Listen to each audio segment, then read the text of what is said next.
Good evening, everyone, and welcome um, to our fourth edition of PRISM Talks, organized by Chennai Foundation. PRISM, as you know, stands for Progress in Research, Innovation, Science, and Medicine.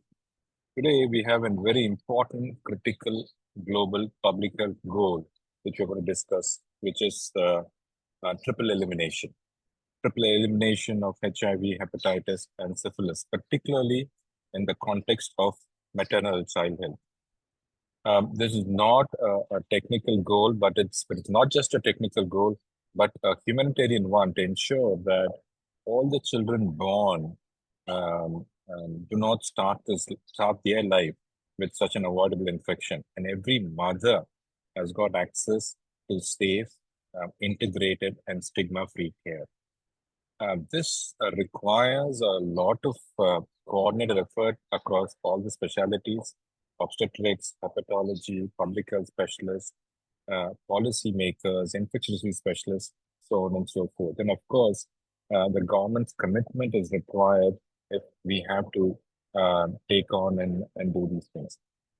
At Chennai Liver Foundation, we are proud to convene this conversation through our PRISM platform, bringing together some stalwarts who worked in this field firsthand and are going to give us their experience and give us their guidance as to how we can take this forward in shaping the future of maternal and child health. The reason why we started PRISM Talks was purely for inspiration. And all of us should get inspiration. We should have the score. We should collaborate through this and do more good work so that and integrate so that we have a future where mother to child transmission of these three dreadful diseases is a thing of the past.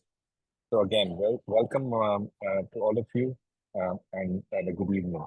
So before I start introducing the speakers, may I just inform you that a few housekeeping, most of your mics will be muted. So in case you need to ask a question, please type in the question and answer box, which we will read out to the speakers. Of course, there will be a survey at the end of the lecture. The survey will come into the chat box. We request all of you to fill up that survey, which will help us to improve the quality of our PRISM talks. And of course, only if you do that, then we might be able to generate a certificate and share it with you with the email which you provided. So without much delay, I'm going to introduce three prominent speakers today. The first one is Dr. Rewari. He's a visiting professor of epidemiology and clinical research at ILBS Delhi. He's a former regional advisor for viral hepatitis, HIV, and STI at the WHO CRO region. He's led India's ART program for 14 years, developing it into the world's second largest HIV treatment program.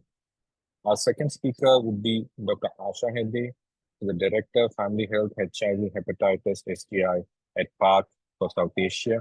And she is a former senior official in the National AIDS Control Program, where she led the elimination of mother-to-child transmission of the HIV program.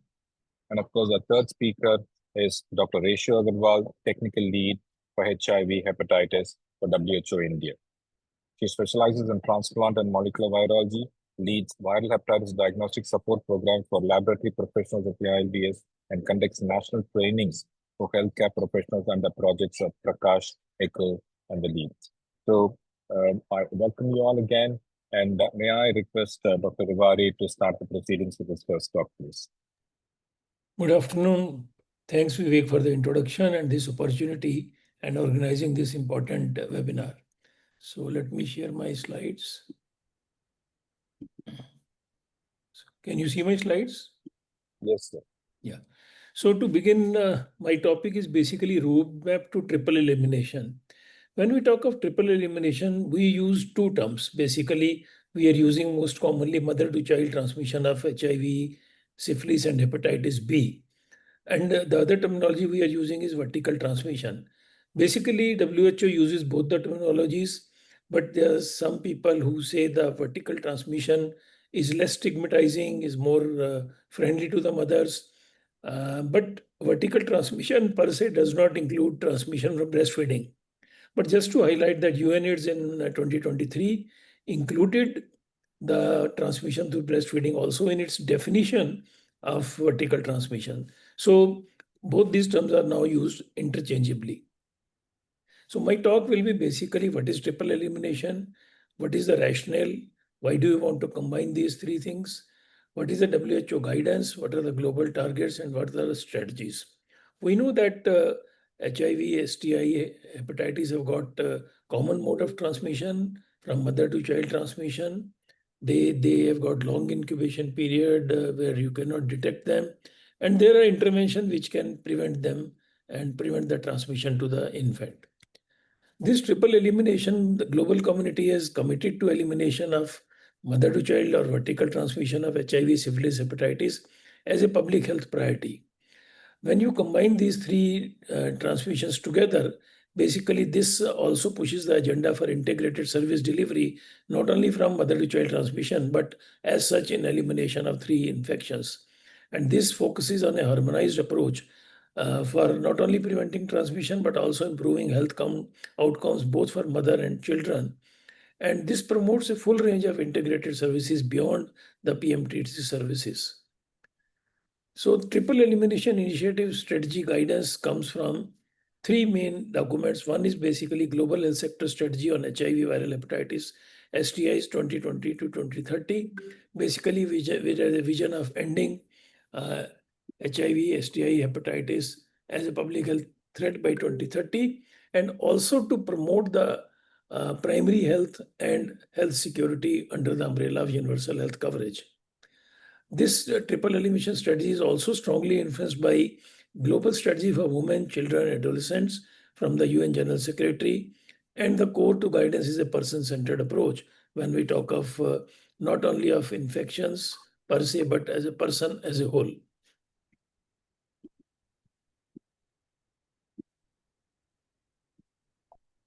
So there are a number of documents which are available basically, and these include strategic information guidelines for viral hepatitis, for HIV, and then Global Health Observatory, and also includes provision of testing, prevention, and care services for HIV, syphilis, and hepatitis, and number of documents which we'll be just going through in little bit more detail little later.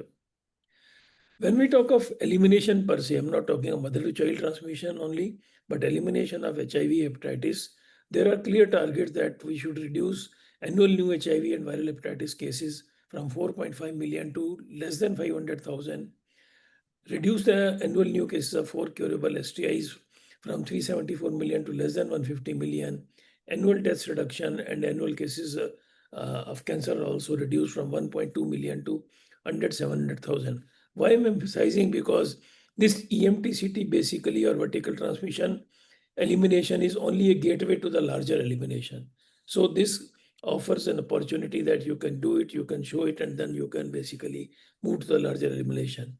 There is also a target in global health sector strategy that number of countries which have been validated for vertical transmission of either HIV, B, or syphilis is increased from currently 19 to more than 100. This just gives you a roadmap of EMTCT goals. It was in 2010 that first regional validation committee was established in 2010 in WHO PAHO region, and they piloted this global the criteria that was developed for validation in 2012. And the first edition of global guidance, which is called as Orange Book, which basically gives you the guidance on the targets and impact and process targets, was released in 2014. And first global validation advisory committee meeting was in 2015, where the Cuba was validated.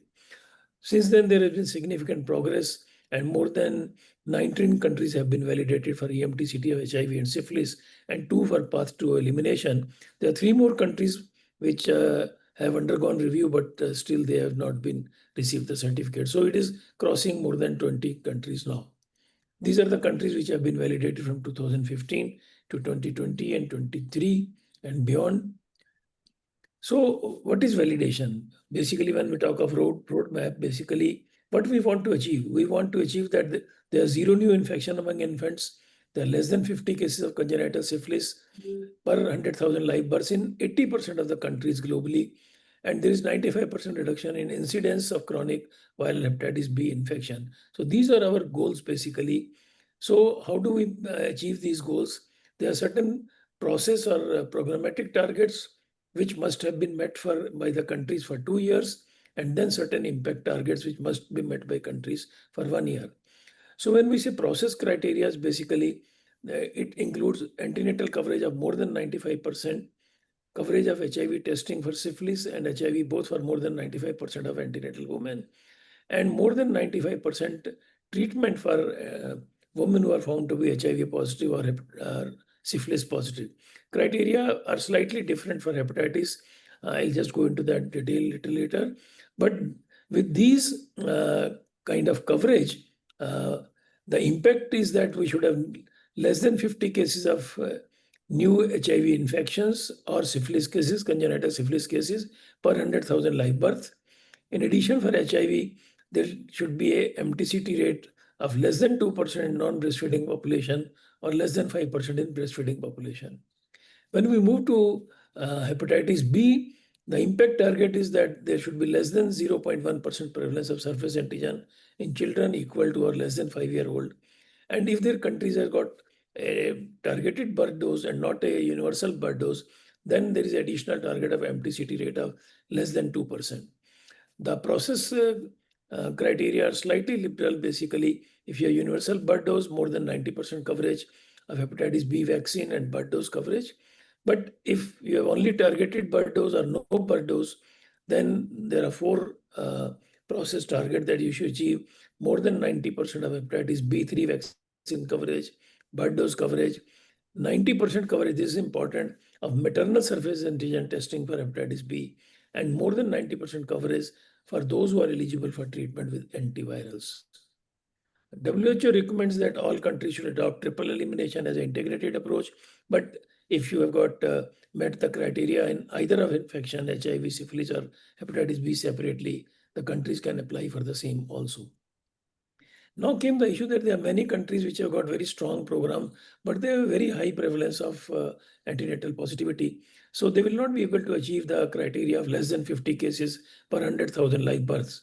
So in countries basically where the maternal HIV prevalence is more than 2% or syphilis prevalence is more than 1%, or where the hepatitis B surface antigen is more than 1%, there the criteria are slightly different. And basically, if they meet certain criteria, they can be validated as being on a path to elimination. And the path to elimination is basically of 3 tier. It can be a bronze, silver, or gold tier. In all the tiers, the mother-to-child transmission rate should be less than 5%. But when we say infant case rate, in bronze, it should be less than 750 per 100,000 live birth for hepatitis B. In silver, less than 500, and in gold, less than 250 per 100,000 live birth. So these are the criteria where countries with high prevalence can be validated on being on path to elimination, but ultimately they have to reach to less than 50 cases for being validated as such. I think we are well aware of the four-pronged strategy that was in place for mother-to-child transmission prevention. But this strategy was developed prior to HIV treat all strategy. It did not include intervention for syphilis or hepatitis B. So now WHO has come with the revised strategy for triple elimination, which has got 4-pillar framework development, which was led by the development with a technical working group and guideline development group. And these were released basically. Here the 4 pillars are slightly different because we want to basically enlarge the scope of mother-to-child transmission to the health of women and child in general. So the pillar are basically, first pillar is primary prevention of vertical transmission. Then linkages to SRH, essential maternal EMTCT services, and infant, child, and partner services. I'll quickly go through them one by one. When we talk of pillar 1, this is primary prevention of vertical transmission. Objective is that we want to prevent incident cases of HIV, syphilis, and hepatitis B in women and girl. And this is focus here is not only on pregnant women or breastfeeding women, but all women and girls of childbearing age. And This includes certain essential services like routine offer of testing for HIV, hepatitis B, syphilis, including partner services, care for those who have been infected, those who are negative, offering them PrEP, hepatitis B vaccination, use of condom and linkage to referral for other SRH services. The pillar 2 is basically focusing on enabling the woman appropriate pregnancy planning and also prevention of unintended pregnancies and to prevent, diagnose, and treat other STIs. So basically, this pillar is to ensure that these women and girls receive other SRH care also in addition to appropriate treatment like contraception, family planning, condom, other STIs, counseling and education support for healthy living, minimizing infection transmission. The third pillar is essential maternal EMTT services to ensure that people receive early antenatal testing for all three infections, appropriate linkage, care and treatment, and they complete the treatment. So the target will be pregnant and breastfeeding women and girls living with HIV, hepatitis B, or seropositive for syphilis. And this will include early antenatal testing in an integrated manner, additional testing in third trimester, even in postnatal care, retesting, particularly for the high risk group, linkage to the treatment initiation for immediate lifelong treatment for HIV, treatment for syphilis, and prophylaxis for hepatitis B. And the fourth pillar is caring for the infant, child, and partner services. The objective of this pillar is basically intervention for exposed infants and infected children so that they get a comprehensive care for their infection and other sequelae. This also includes intervention of other household contacts and partners so that we can ensure the healthy outcome for the whole family. And this includes, again, testing for the partner, children, 3-dose hepatitis B vaccination, postnatal HIV prophylaxis, routine postnatal pediatric HIV care.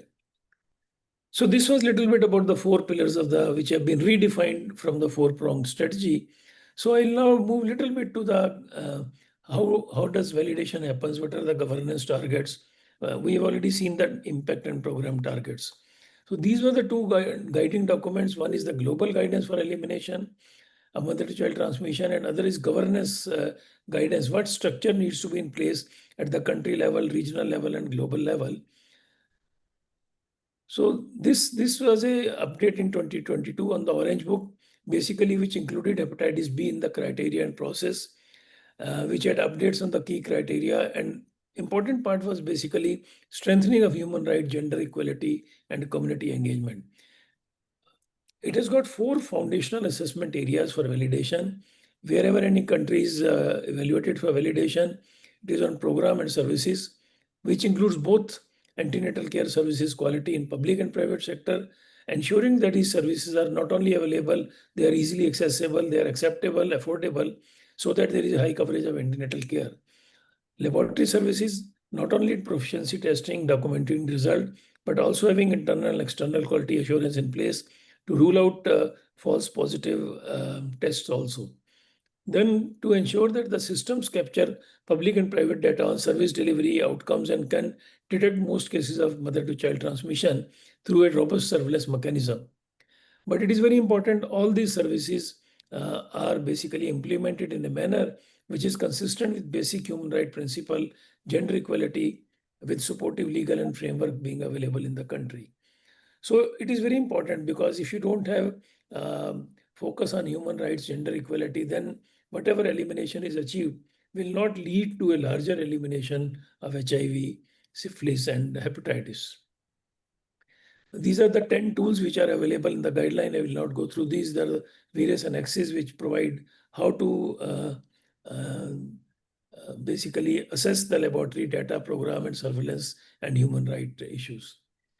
Coming a little bit to the process now, the process is 4-pronged, basically starting from Health Ministry to National Validation Committee, Regional Validation Committee, and Global Validation Advisory Committee.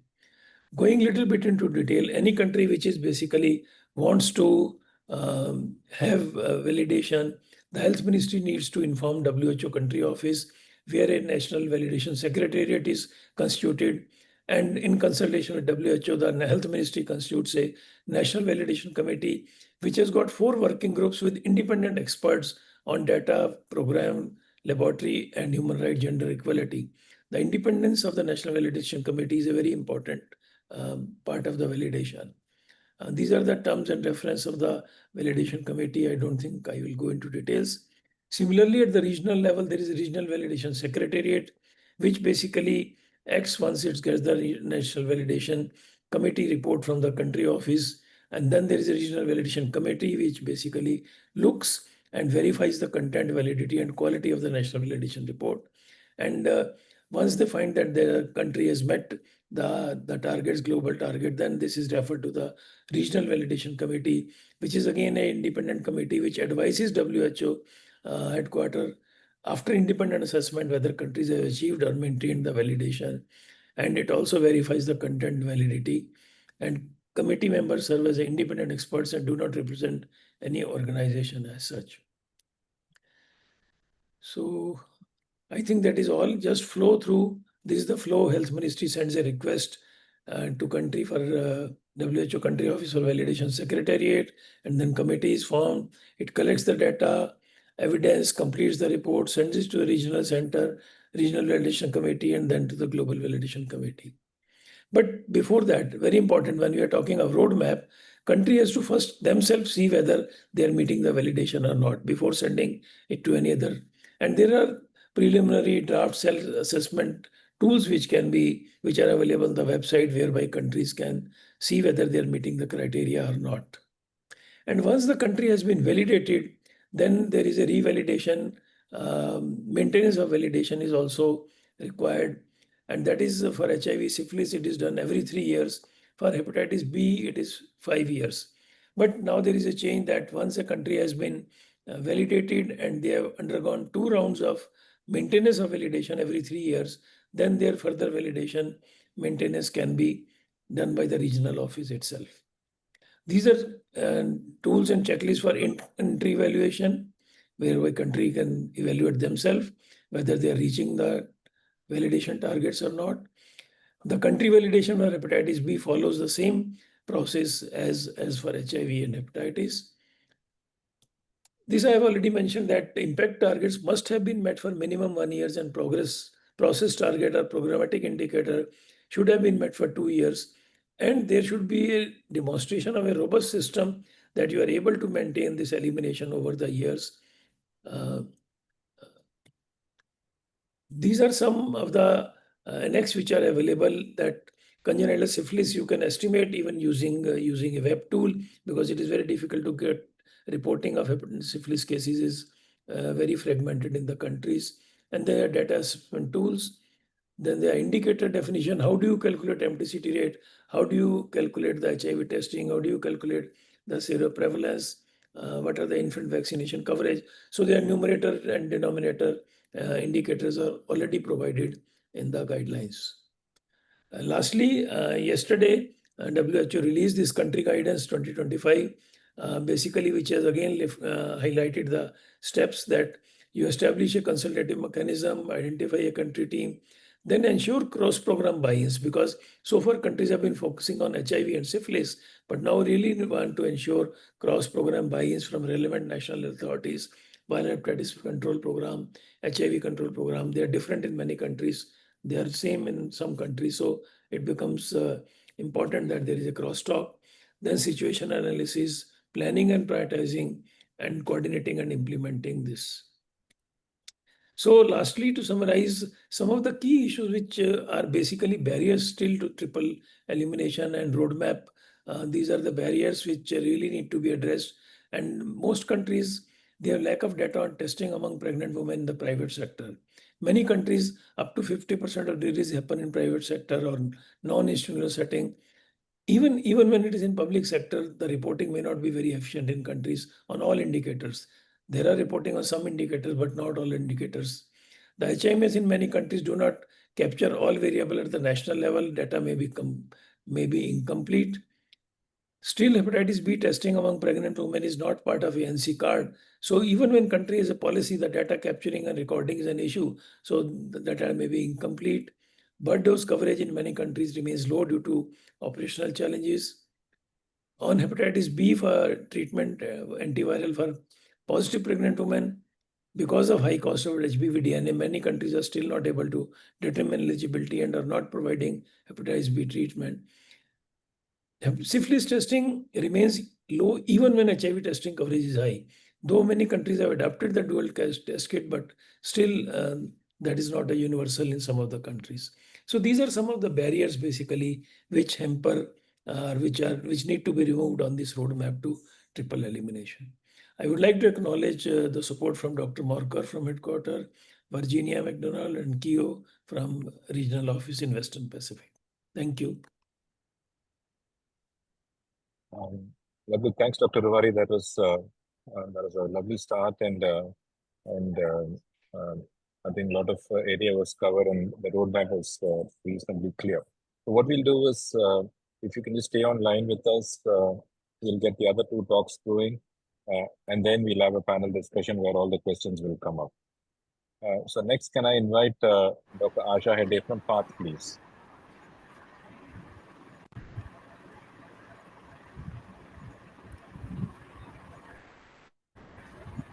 Good evening. Good evening, everyone.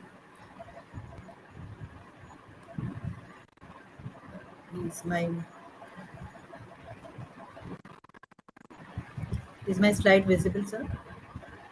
Yes, Dr. Yes, it is visible. Yeah. Thank you. At the outset, let me first thank Dr. Vivek and his team from Chennai Liver Foundation for giving me this opportunity to present on preventing perinatal transmission of hepatitis, and also very privileged to be in the same panel as with Dr. Rewari sir and Dr. Reshu Agarwal. So this will be the flow of my presentation. So I will be making three key statements in this presentation. So the first one is India has made significant progress, but is yet to achieve full saturation of hepatitis B per dose vaccine. This is the hepatitis B burden. So there's 254 million hepatitis B cases, and India contributes 16% of the burden. The bird dose vaccination is only 45% globally, but India is much better. And only 13.4% have been diagnosed, and only 2.6% have been treated for hepatitis B. Very happy to share this slide to show the progress of hepatitis B bird dose in India. It is today at 89%. The next key statement is prevention of vertical transmission is very critical for hepatitis B elimination. The prevalence of hepatitis B in pregnant women in India is approximately 1.6%. So India falls into the intermediate zone for hepatitis B. And for route of transmission, vertical transmission, horizontal transmission, and there are other routes of transmission, sexual, through unsterile needles, through tattoos, through needle stick injuries. But the message that we want to give in this slide is what is the risk of chronic infection when we talk about different transmissions. So vertical transmission has got 90% risk of chronic infection. And horizontal transmission in children less than 5 years has got 30% risk of chronic infection. Whereas the other route of transmission in adults has got only 5% risk of chronic infection. And that's why when we speak about hepatitis B elimination, tackling vertical transmission as well as horizontal transmission in less than 5 years becomes very, very critical. When we speak for mother to child transmission for hepatitis, very critical factors are the maternal viral load and the HBeAg positivity. Again, the route of transmission remains same as HIV, which is perinatal transmission in utero as well as during labor. Similar to HIV, normal vaginal delivery is safe for hepatitis B virus positive women. So cesarean section is only indicated for obstetric reasons. So when we talk about prevention of mother to child transmission, to talk about HB vaccine, especially the birth dose vaccine and hepatitis B immunoglobulin, which needs to be given within 12 hours of birth. And very happy to say that very few countries have adopted this, and India is one of the countries where hepatitis B immunoglobulin is available. In addition to the birth dose, there is 3 additional doses along with triple M polio vaccine. Breastfeeding is safe and should be promoted. We'll speak about for prophylaxis a little later. There are additional recommendations that barrier contraception until vaccination is complete should be provided. Vaccination of partners is strongly recommended, as well as vaccination of contacts in the family and other contacts. So when we speak about antiviral prophylaxis, now WHO recommends tenofovir TDF for HPS at AG positive women, and especially who has got high viral load. And this is started at 28 weeks and completed until the birth, at least until at the birth. Now, why was this initiated? Because the countries who have achieved saturation of birth dose, but still they were not able to achieve the targeted goal of less than 0.1% of HPS prevalence. And that's why additional intervention of tenofovir prophylaxis was recommended by WHO. Now, sometimes there is a challenge of HPV DNA testing.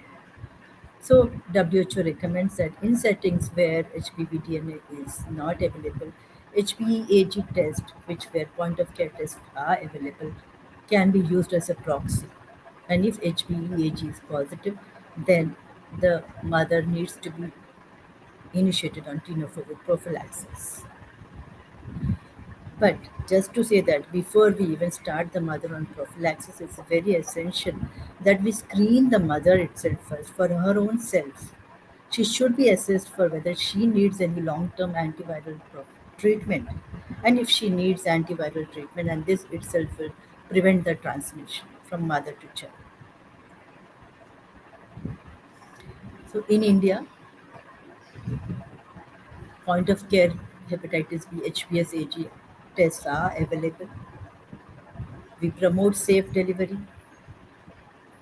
Vaccination, especially birth dose vaccination, and additional 3 doses are available. Hepatitis B immunoglobulins are available. There is a national toll-free helpline, and also there are broader health initiatives like Health for All campaign. Just one slide on hepatitis C. So again, it's a primary a bloodborne, and again the same risk factors of maternal viral load is important. And if we have HIV co-infection, then it increases the risk. And this is similar for hepatitis B also. If we have HIV and hepatitis B co-infection, then it increases the risk of transmission. So hepatitis C transmission roughly it is around 5%. And again same during labor and during delivery. Here also we don't recommend cesarean section. But as essentially there are no interventions available, it is very much necessary that we treat the women before she becomes pregnant with direct acting antiviral. So for management, screen all pregnant women for HCV, test the infants at the age of 2 to 6 months for RNA. For children above 3 years, direct acting antivirals are available. The next key statement is synergy between programs is a way forward for triple elimination. I will skip this slides, skip this slide because Dr. Rewari has spoken in detail. Again, this slide I am going to skip. And also Dr. Reshu is going to speak more about health system strengthening. So when we speak about missed opportunity, the major challenge is awareness. There is so much awareness in a women about HIV and the transmission from mother to child on HIV. But there is very less on syphilis and much, much less on hepatitis B. So maternal education, of course, is important. But again, awareness is important. So when HIV program is has so much of awareness activity on HIV and syphilis elimination, dual elimination. Maybe we could tag hepatitis B also along with that and speak more about triple elimination during this awareness activities by NAC. Again, Epidemiology for HIV was launched in 2001 too. But elimination of congenital syphilis strategy was launched in 2014, more than 1 decade after that. And now we are talking about triple elimination. Yes, we are speaking about triple elimination, but it is different programs which are implementing these programs. So synergy between these programs are very much essential. And the national guidelines on triple elimination of HIV, syphilis, and hepatitis B needs to be advocated. So this slide essentially highlights what Dr. Rewari mentioned, that there is lack of, even if there is policy and even if there is testing and screening happening for pregnant women in the field, there is hepatitis B point of care test available, but there is not sufficient recording and reporting mechanism. And that's why this slide not able to capture the screening of pregnant women for hepatitis B. But just one more message from this slide is that if you see the difference between the red and the orange lines, which is talking about the HIV testing and the syphilis testing gap in a pregnant woman, and you see the gap has been reduced now currently, and that is because of the launch of the dual test kits in 2021-22. And today, we are working with manufacturers on the availability of a triple test for HIV, syphilis, and hepatitis B. So that with the launch of triple test kit, we would not only have data also, but also every pregnant woman who screened for HIV would also be screened for HIV, syphilis, and hepatitis B. Another challenge is the reporting. Okay? So every program has their own reporting mechanism. Okay? Although we have good reporting on HIV, on mother to child transmission and all the indicators, we do not have sufficient information even in syphilis, and much less information on hepatitis B. So a unified reporting for one target population, which is the pregnant women, is the need of the hour. Again, want to convey the same messages. All the programs are intending only one healthy delivery and a disease-free newborn. But maternal health program, viral hepatitis, NSCP and NHM are all working on their own pace in a different pathway. But if all of them converge, then it is where triple elimination is possible in India, with just convergence of all the essential programs, including the immunization program. So the mantra for triple elimination is just government, development partners, and community come together and work towards triple elimination and be on one page. Thank you.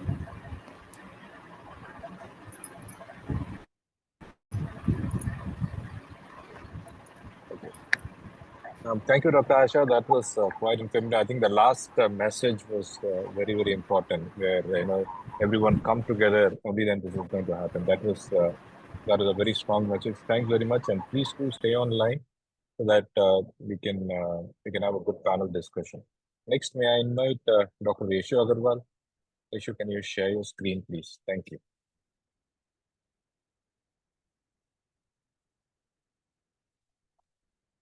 Dr. Reshu, if you are talking, you are on mute. Hi, good evening, everyone. And at the outset, I would want to thank Chennai Liver Foundation for having WHO on this panel. I think what we are discussing today is really a very important topic in terms of triple elimination. And this topic is really relevant to globally as well as to India as well. So as we all know that, and Dr. Rewari already discussed, that all countries are actually committed to triple elimination as part of the SDG goals and as being the signatory of the global health sector strategies.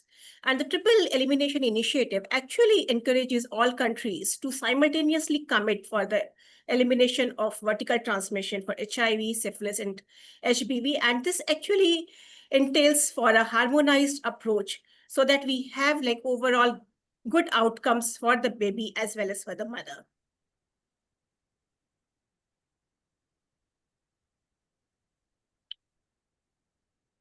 So basically, when we are talking about triple elimination, why are we actually talking about an integrated approach? So we know that all these three infections, they have a lot of commonalities in terms of their epidemiology, the way they show up.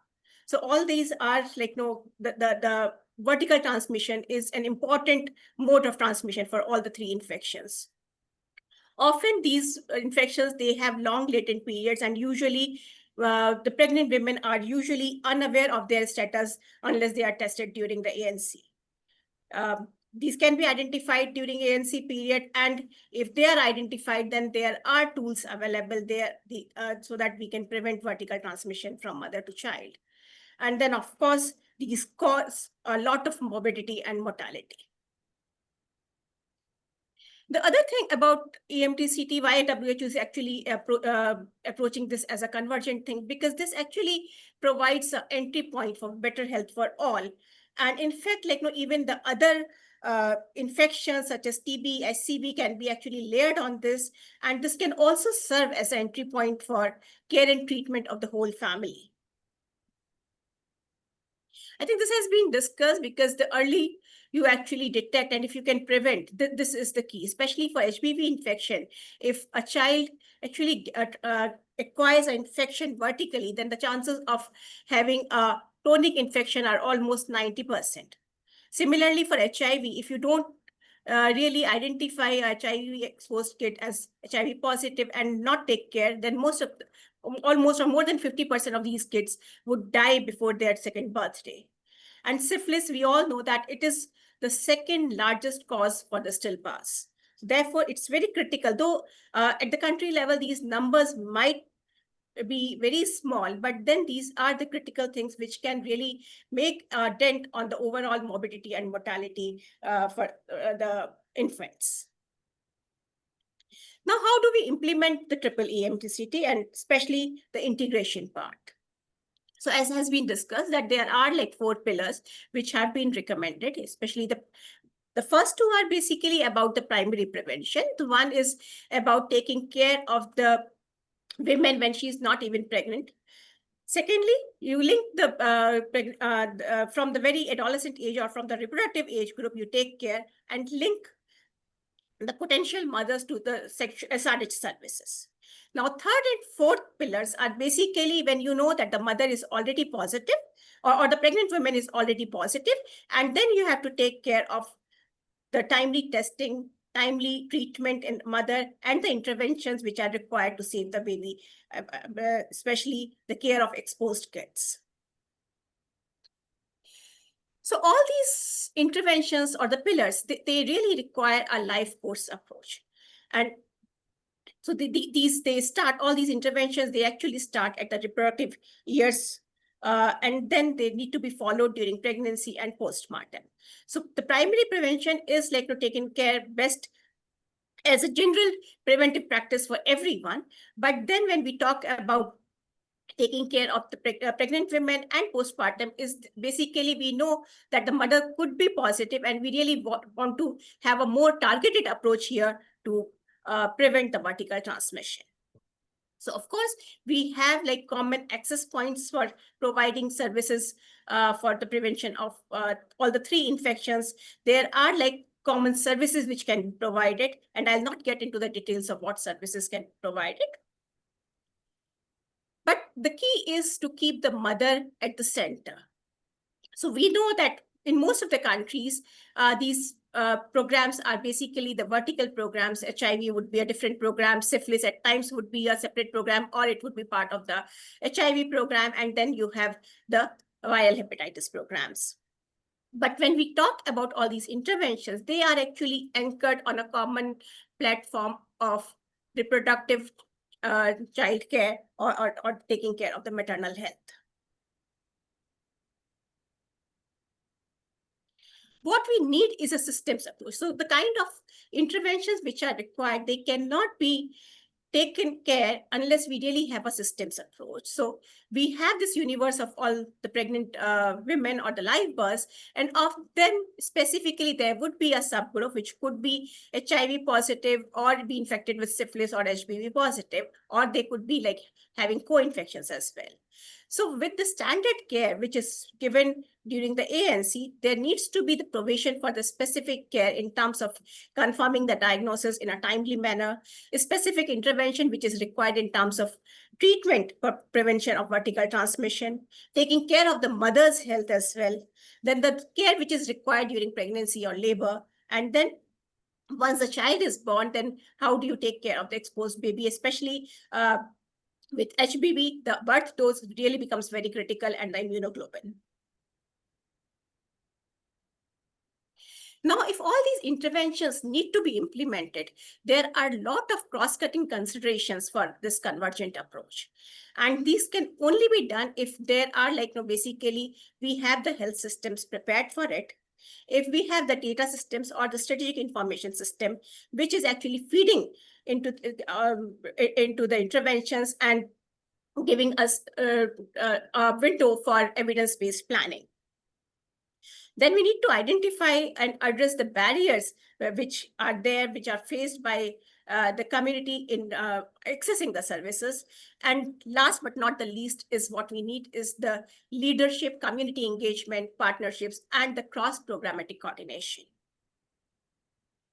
So talking in detail about health systems, for the health systems, it's very critical. Any program will not work, any intervention will not work unless it is sufficiently financed. So it's very important to build a robust investment case for the triple elimination. And this really becomes a key because in most of the countries, if you see the vertical transmission for HIV, hepatitis, and STI, it remains a low priority because of the low numbers. So there are other competing priorities. Secondly, need assessments need to be done, like what additional funds are required. And thirdly, there needs to be provision for the innovative fundings. Then the workforce capacity is very critical. We need to capacitate or build the strength of our workforce in terms of having integrated, simplified modules, because as I talked, there are 3 programs or vertical programs, and then when they reach to the health system, they do it in different modalities, in different ways. So that's very confusing for the provider who is actually taking care of the pregnant women or the child. So having integrated modules is very critical, providing supportive supervision, reducing stigma, and taking care of the gender and human rights in the trainings is critical.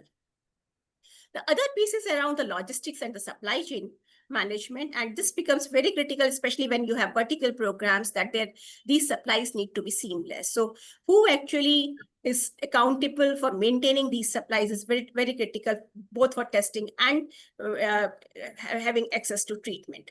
The other piece is around the quality assurance. So whatever testing is being done, that needs to be high quality, it needs to be quality assured. The last piece around the health systems is having the policy or the regulation. So what we need is a supportive health sector policies so that they are aligned with the overall target of elimination of vertical transmission. And then we need to have regulatory pathways so that more and more products and technologies are available in the countries in terms of the medical products, vaccines, or the tests. And I'm really happy to share here that very recently WHO actually provided or pre-qualified one of the triple test kits for HIV, hepatitis B, and syphilis. And hopefully, this will pave way for other technologies as well. Then what we need in terms of integration is the strategic information. Unless we really have good data in terms of the burden, in terms of monitoring and the surveillance system, that what is happening, that we will not be able to serve the population we want to. So we need a functional monitoring and surveillance system. It should be integrated, or it should be sharing the information between the programs. Data quality needs to be ensured, and then there needs to be scope for the implementation research. The other piece would be around the leadership. So the ownership or the political commitment needs to be there for if the triple elimination targets are to be met. there needs to be, especially in the countries where we have a subnational approach, or we have a federal system where health is part of the state government, or it's a state subject. That's where we need like subnational policies as well, and the oversight mechanisms, and then coalition, regulation, and accountability by the system.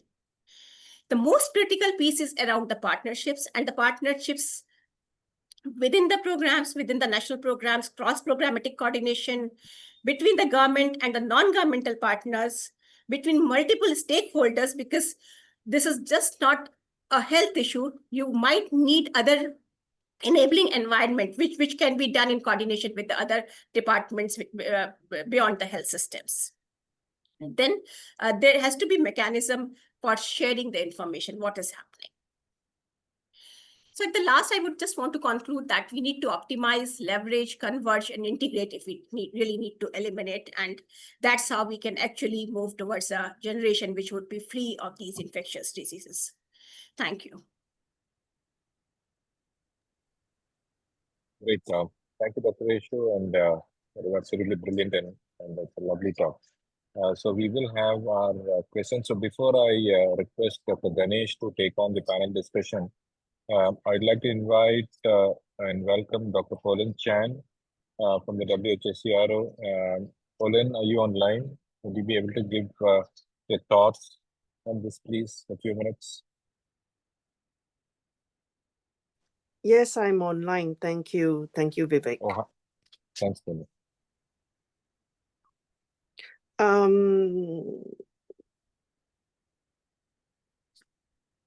Hello to you and to everyone.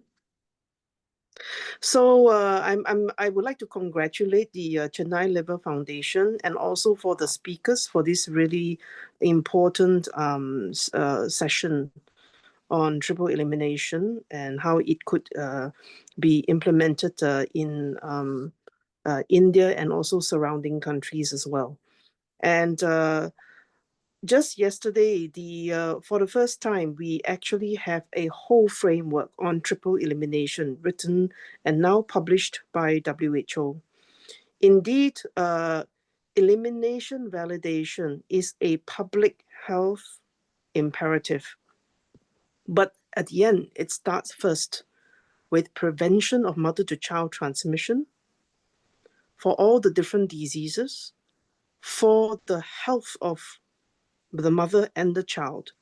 At the end, it is really about safe motherhood practices and giving the best possible start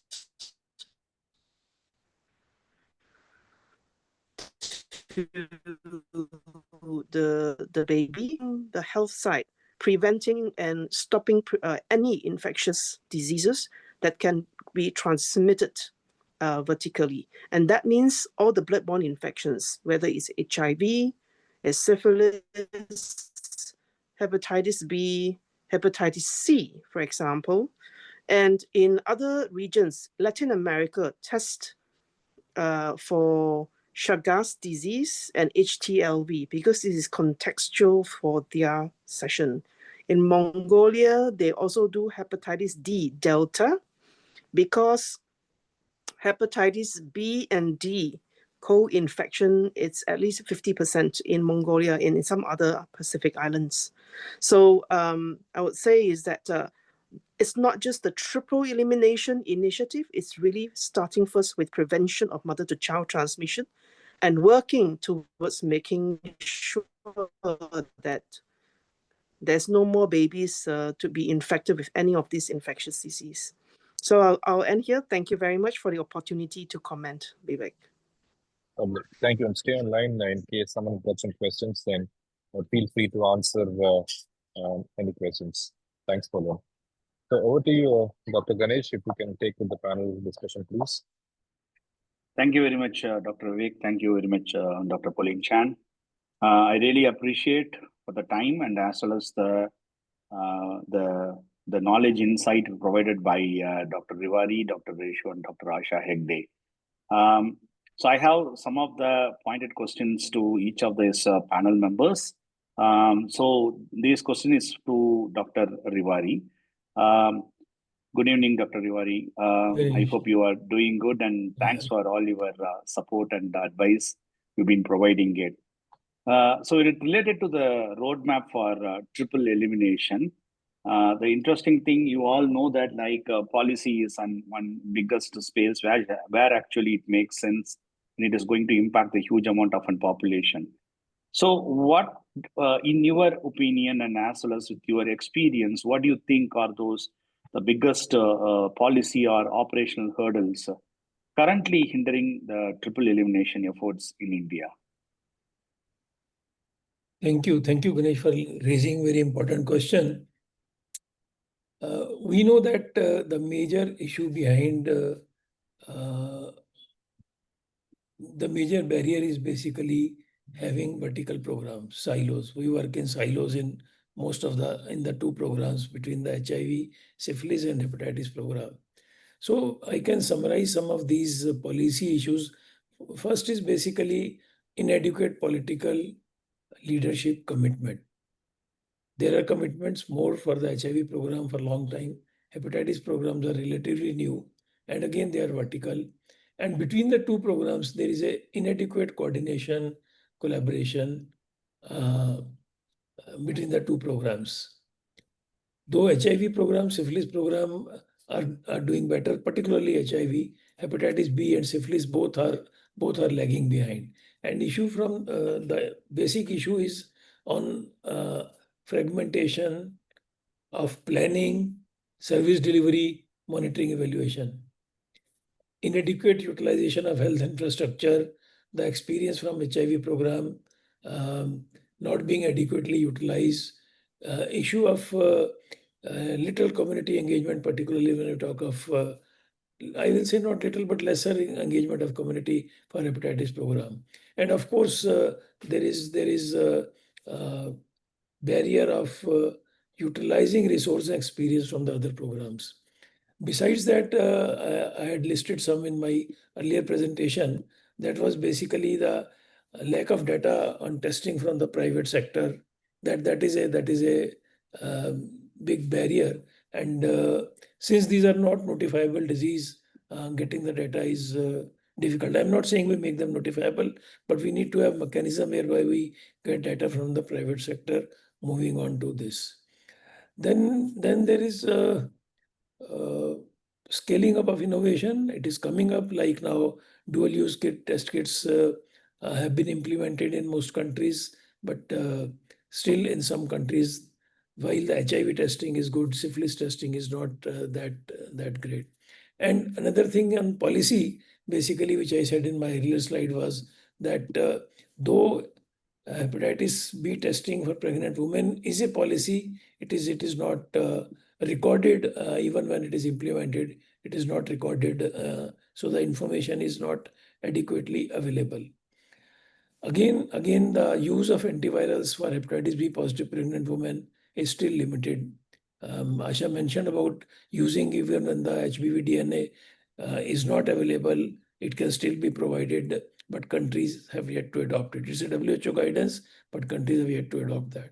So these are some of the policy barriers which I feel are some barrier, causing barrier to the elimination. Thanks, Dr. Rewari. Very well summarized. So we can't agree more that which we have been already seeing that the more than what we've been talking about, the intersectoral coordination, even this inter-program coordination and utilizing the resources from the other program verticals has not been well happening based on many operational and policy issues. And second important thing which you have highlighted is about the data part of it. Data is actually the most important catalyst for action. Lack of data never urges anything into a kind of an action, which is very well you have pointed out. Not as a notifiable, but we need to have a data on each and on the most important critical core activities of any program. So now I will move to Dr. Asha. Dr. Asha, thanks for your well summarizing on that. The perinatal transmission of hepatitis B, HIV, and syphilis, and its prevention. So I have one very pointed question: is that how should the care be prioritized or sequenced for a pregnant woman is co-infected with the hepatitis and or either with a HIV or syphilis. This is more in terms of like in perspective from from the programmatic intervention aspect and as well as from the intervention towards the patient. Over to you, Dr. Asha. Thank you, Dr. Ganesh, for the question. So, a pregnant woman who's co-infected with hepatitis B and either HIV or syphilis, we know that the risk of transmission now increases from mother to the child. So, after the screening is done for all three diseases and the confirmation is done, it is very essential that the mother is initiated on a TDF-based regimen for HIV, and HIV has got a test and treat policy. So, the same day of registration itself, treatment is initiated, and you know that most of the HIV testing or the screening happens or should happen is in the first trimester. So the earlier that she is initiated on treatment for HIV, she gets a subsequent protection for hepatitis B also, because again the line of treatment is TDF for hepatitis B. For syphilis, we know that it's only one single injection benzathine penicillin for mother. Now once the mother is initiated and she is delivered, for the baby, when we come to the baby, for it, with respect to HIV, it is ARV prophylaxis which is initiated, and in fact diagnosis is initiated from 6 weeks onwards, and which is finally confirmed at 18 months. For syphilis, okay, it's a challenge. Okay. Lot of work that needs to be done to rule out congenital syphilis in the child, where we do a VDRL titer, and that has to be compared with the maternal titer at the same time, and if it is more than fourfold, then it suggests that probably the child has congenital syphilis, although there should be some other factors also. There should be physical examination, CSF test, and X-ray should be done to confirm congenital syphilis. And the regimen is also, treatment regimen is also based on the severity of the congenital syphilis. When coming to hepatitis B, we have already spoken that birth dose of vaccine hepatitis B and immunoglobulin within 12 hours of birth is very essential. And once the child completes 3 doses of hepatitis B vaccine, then a test should be done after 9 months to see whether the child is infected or not. And then if infected, then a subsequent monitoring of the child has to be done. So basically, just to say that when a mother is co-infected with both hepatitis B and HIV, we should remember that the risk of transmission becomes very high, and so this becomes a very precious mother for us to monitor. Thank you. Thank you. Yeah. Thank you, Dr. Asha. I know this is a kind of like a tricky situation where it is going to increase the risk and as well as like tackling at the clinical level at the programmatic aspect requires a careful selection of those interventions. Now I'm moving to Dr. Reshu. Dr. Reshu, I have an interesting question to you. You've been interacting with the multiple partners, which includes academia, NGOs, civil society, and governments. So we know that each and everyone have their own strength and as well as their actions over the program. How can these partnership between these multiple stakeholders, the NGOs, civil society, and academic institutions, be institutionalized to support the long-term implementation of this prevention of mother-to-child transmission services? Thanks for that question. I think when we are talking about triple elimination, all stakeholders really become very critical. So obviously one sector or one stakeholder cannot do it. And all stakeholders, whether from the government sector or non-government sector, everyone needs to come together. And everyone has, every entity has the unique capacity, unique strengths to bring in and to support the program, to support the intervention. Especially the community piece really becomes very critical, and the meaningful engagement of the community and a constructive feedback is very critical, so that program is really catering the actual needs of the community. So it will be based on their voices only. Unless that feedback is coming, it won't be possible for the program to really do the right interventions at right places and in the right manner. So that really becomes critical. And also the community mobilization piece. And I think Dr. Asha spoke about it, that the awareness is still low. especially for syphilis and hepatitis B. So that's where I think the community engagement, the engagement of other civil society organizations really becomes very critical for community mobilization, literacy of the community, for becoming the voice and the bridge between the community and the government program. That piece is very critical. And that's how I think, unless we really close this loop, it has to be a 360-degree approach. So we will not be able to really get into it. And the other piece is around the advocacy, because what we need with triple elimination is the equity. And when we are talking about these three infections, obviously, the more vulnerable, the more marginalized, and the key populations are really left behind. So how do we really take care of these populations? So that becomes very critical, and advocacy for that. And the third piece is around the updated interventions. Obviously, the science is growing. The academia can really really fill in, they can bring new evidence, new operational research, what would work, how it would work, how can we really intervene. So those pieces would be very critical, and then they can advocate. I mean, it's a piece of the joint advocacy and taking a joint decision overall for the long term. Thank you. Thank you, Dr. Reshu. One thing which I really like, the most important connecting piece with all these are the community. Community is the most important end user who is going to receive the benefit and as well as get the benefit done for their betterment. And as you clearly said, that academia is going to be the powerhouse of providing evidence and empowering the knowledge to whoever the stakeholders who is acting upon it. But how to empower that community is the most important, critical, as you mentioned. Mobilization strategies involving their organizations.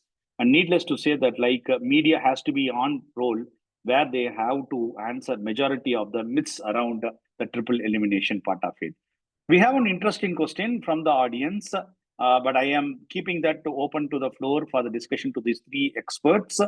The question here is that, given the burden of congenital infections, why is the national focus is limited to triple elimination and not extended to include all torch infections? So, Dr. Rewari, you want to answer that, right? Can you just repeat the question? So, the question is that why there is a national focus is limited only to the triple elimination and not extended to all the other torch infections? Basically, triple elimination, as we said, basically is limited to those diseases which are basically transmitted from mother to child, which are preventable by appropriate intervention. And these are for HIV, syphilis, and hepatitis B. We are talking of mother to child transmission, and these are the major diseases which are transmitted from mother to child. Got it. So one of the things which actually, when you are trying to tell an as well as from your presentation, one thing which I clearly picked up is that there is a strong political commitment and international commitment over this triple elimination, and there is an availability of cost-effective interventions. There is a good feasibility of our programmatic interventions. But in case of the torch infections, except rubella, where it is under the universal immunization program, where there is a clear-cut strategies are available.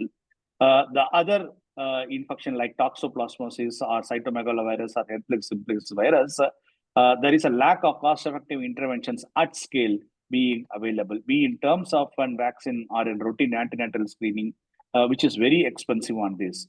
For a scalable thing, as you mentioned from your presentation, and as was touched upon by Dr. Asha Hegde, so I see that the scalable strategies are better available for triple elimination diseases than other torch infections, except rubella, where already we have a very good scalable intervention. I will end up with one more final question. But as Pauline mentioned, some of the other countries are basically depending on other transmittable infection like Chagas disease, HTLV. They are including them in their elimination programs. Elimination. It's more contextual with respect to the country's initiatives, as you mentioned.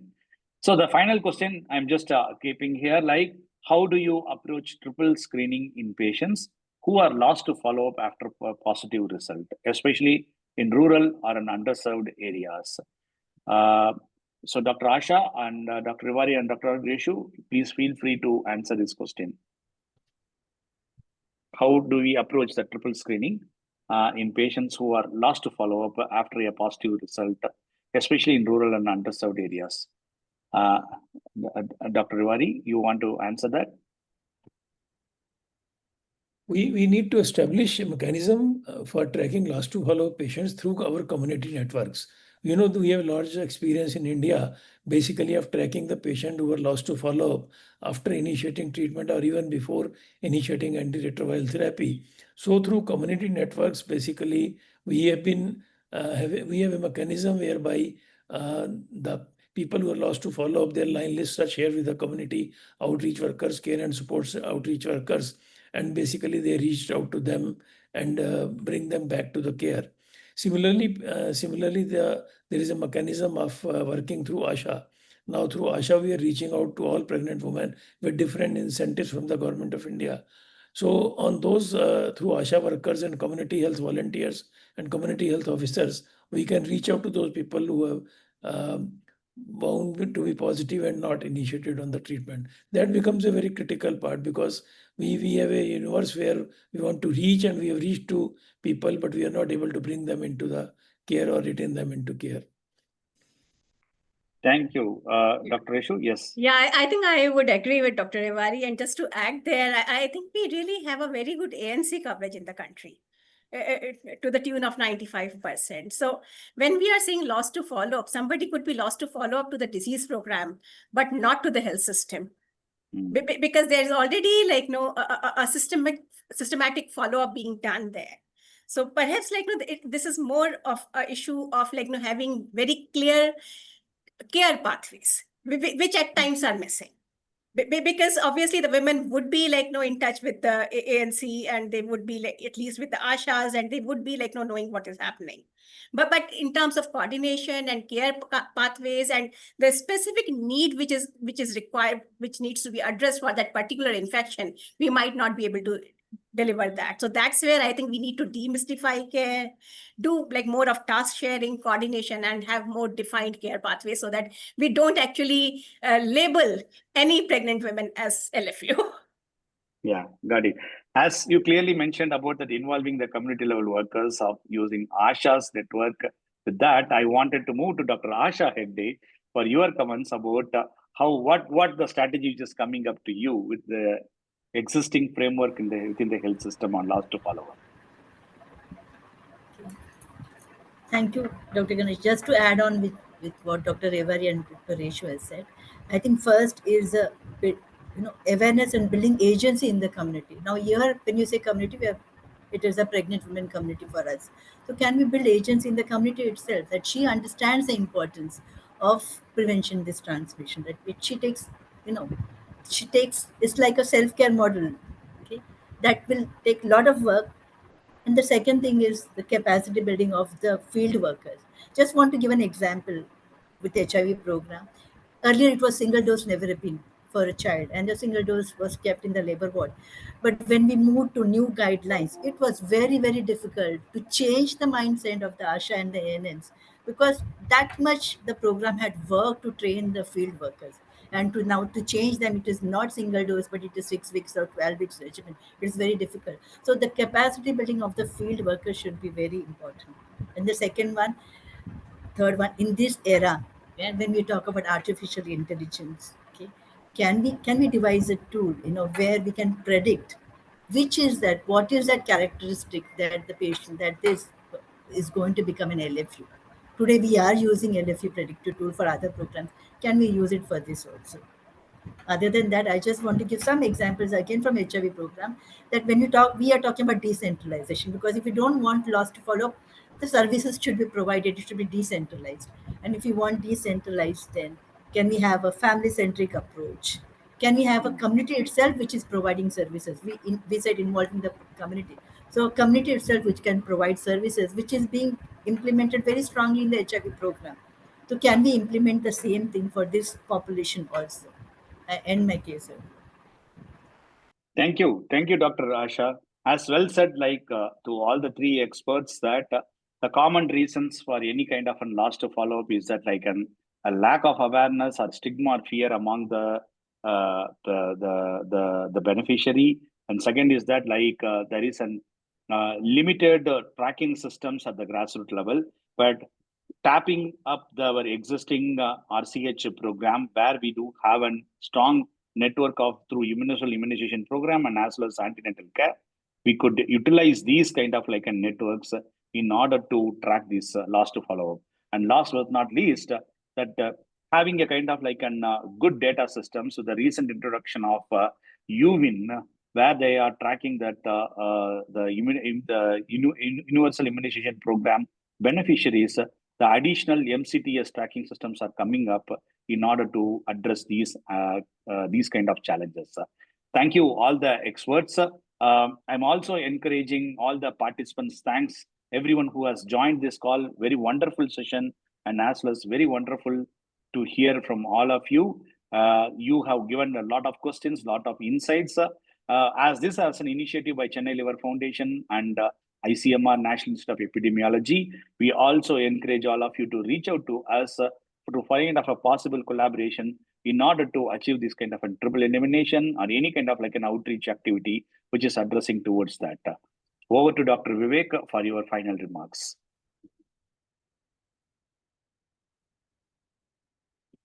You are on mute, Dr. Vivek. Dr. Vivek, you are on mute. Thank you, Dr. Ganesh, for that fantastic discussion. I think it was quite informative. We can see lots of messages coming through as well. I hope everyone enjoyed the session and inspired by the session as much as I did. Thanks again for of course, Dr. Rewari, Dr. Asha, Hegde, and Dr. Reshu Agarwal, and Dr. Paulin Chan for joining for this PRISM Talk session. Gentlemen, this PRISM Talks is a monthly affair. If anyone wants to present, anyone wants to have another discussion, we're happy to share this platform so that we can have a monthly discussion on these things. So thanks once again. Thanks to the panelists. Thanks, Dr. Ganesh. And thanks to my back-end team who's been working hard to put this together. Thank you again. Good night. Thank you, Vivek. Thank you, everyone. Thank you, sir. Thank you, Thank sir. you. Thanks, Bye. Reshu. Thanks, Ganesh.